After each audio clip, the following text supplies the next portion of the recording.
తానా ఆధ్వర్యంలో నిర్వహిస్తున్న అంతర్జాతీయ బాల రచయితల సమ్మేళనంలో పాల్గొనే గౌరవం నంద్యాల జిల్లా విద్యార్థికి దక్కింది. డోన్ జిల్లా పరిషత్ ఉన్నత పాఠశాలలో 5వ తరగతి చదువుతున్న విద్యార్థిని లీజా అంజుమ్ ఈ అంతర్జాతీయ పోటీకి ఎంపికయ్యారు. తానా ప్రపంచ సాహిత్య వేదిక ఆధ్వర్యంలో నవంబర్ 30న ఆన్లైన్లో నిరవధికంగా 13 గంటల పాటు జరిగే బాల సాహిత్యాల బేరీ ప్రత్యేక కార్యక్రమం జరగనుంది. కథ, వచన, కవిత, గేయం, పద్యం వంటి 5 విభాగాల్లో ప్రపంచవ్యాప్తంగా 101 మంది విద్యార్థులు తమ ప్రతిభను ప్రదర్శించనున్నారు. లీజా అంజుమ్ గేయం విభాగంలో తన స్వీయ గేయాన్ని జూమ్ వేదిక ద్వారా ఆవిష్కరించనుందని పాఠశాల ప్రధానోపాధ్యాయులు శ్రీ డాక్టర్ తోగట సురేష్ బాబు తెలిపారు. నా పేరు లిజా. నేను నంద్యాల జిల్లా డోన్ ప్రభుత్వ పాఠశాలలో 5వ తరగతి చదువుతున్నాను. ముందుగా నేను మా ప్రధానోపాధ్యాయులు అయిన డాక్టర్ తొగట సురేష్ బాబు సార్ గారికి చాలా ధన్యవాదాలు తెలుపుకుంటున్నాను.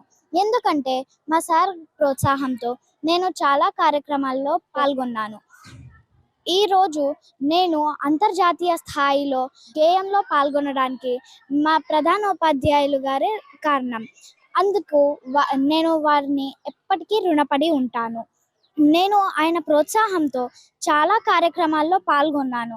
రేడియో ప్రోగ్రాంలో 3 సార్లు యాంకర్గా పాల్గొన్నాను. ఇంకా కోట్లవారి గణేష్ ఉత్సవాల్లో గేయంలో వక్తృత్వ పోటీలో పాల్గొని ప్రథమ బహుమతి తెచ్చాను. జిల్లా స్థాయిలో నంది బాలోత్సవంలో కథ చెప్పి ఇంకా గేయంలో పాల్గొని ప్రథమ బహుమతి తెచ్చాను. రాజ్యాంగ దినోత్సవం సందర్భంగా నేను అంబేద్కర్ గురించి ఒక బుర్రకథ చెప్పాను. ఈ మధ్యనే కార్తీక వన సమారాధన అనే కార్యక్రమంలో కలెక్టర్ గారి ముందు నేను గేయంలో ఇంకా వక్తృత్వ పోటీలో పాల్గొన్నాను.